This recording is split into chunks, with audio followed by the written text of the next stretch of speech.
لا الہ الا اللہ لا الہ الا اللہ لا الہ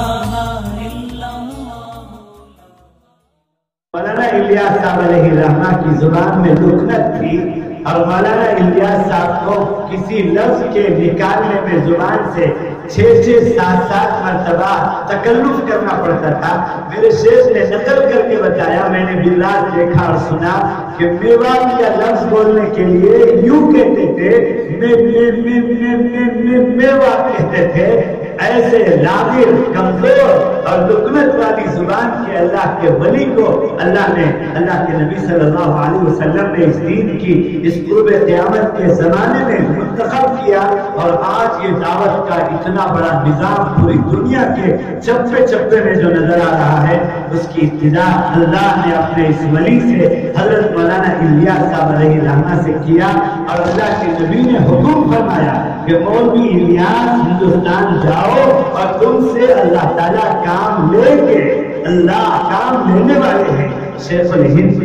حضرت مولانا الیاس صاحب واپس آ کر جو شیخ الہند کے شاگرد تھے، شیخ الہند ان کے استاد تھے، اور حضرت گنگوئی سے ان کی بیان کا اصلاحی تعلق تھا۔ حضرت مولانا الیاس صاحب آ کر روتے ہیں حضرت مفتی اعظم مفتی کفایت اللہ کے پاس، حضرت اکابرین حضرت مدنی کے پاس کہ مجھے اس طرح کی بشارت اور خواب آیا ہے، اللہ کے نبی نے اس طرح فرمایا ہے، میں کمزور ہوں، میں لاغر ہوں، میری زبان پہ لکنت ہے، میں دین کی اشاعت اور حفاظت کا اتنا بڑا کام اور ذمہ داری مجھ سے کیسے ہوگا۔ حضرت مفتی اعظم کفایت اللہ صاحب حضرت دارالعلوم اور اس وقت کے ملک کے مفتی اعظم تھے، جن کی کتاب بچہ پڑھتا ہے، اور اس کتاب کی مثال نہیں ملتی آج تک، جو ہے جس کتاب کا نام ہے تعلیم الاسلام، جس کے 4 حصے ہیں، دنیا کے مختلف زبانوں میں اس کا ترجمہ ہوا، اور آج تک 100 سال پہلے کی وہ لکھی گئی کتاب کا کوئی جواب نہیں ہے۔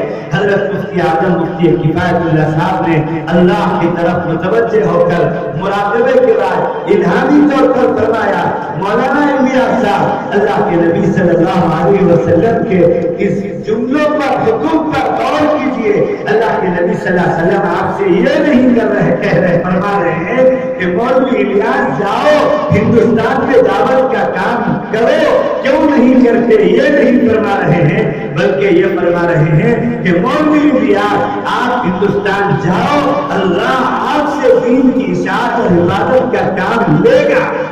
لینے والے اللہ ہیں، وہ ذات بڑی قدرت اور طاقت والی ہے، اس لیے آپ اللہ کا نام لے کر شروع کر دیں۔ تو مولانا الیاس صاحب نے بندرے والی مسجد سے اس کام کا آغاز کیا تھا، اور میوات کو شروع میں میدان بنایا تھا جو زمانے جاہلیت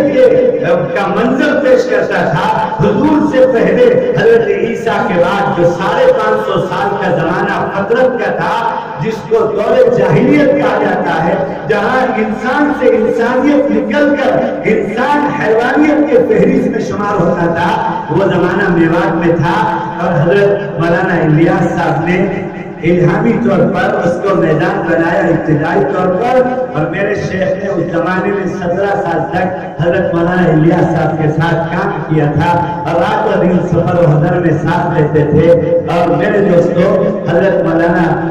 زکریا صاحب کے وہ بڑے زبردست اجل خلفاء میں سے، انہوں نے دارالعلوم دیوبند اور مظاہر العلوم کے دارالفتاح سے 70,000 فتاوی اپنے ہاتھوں سے لکھا۔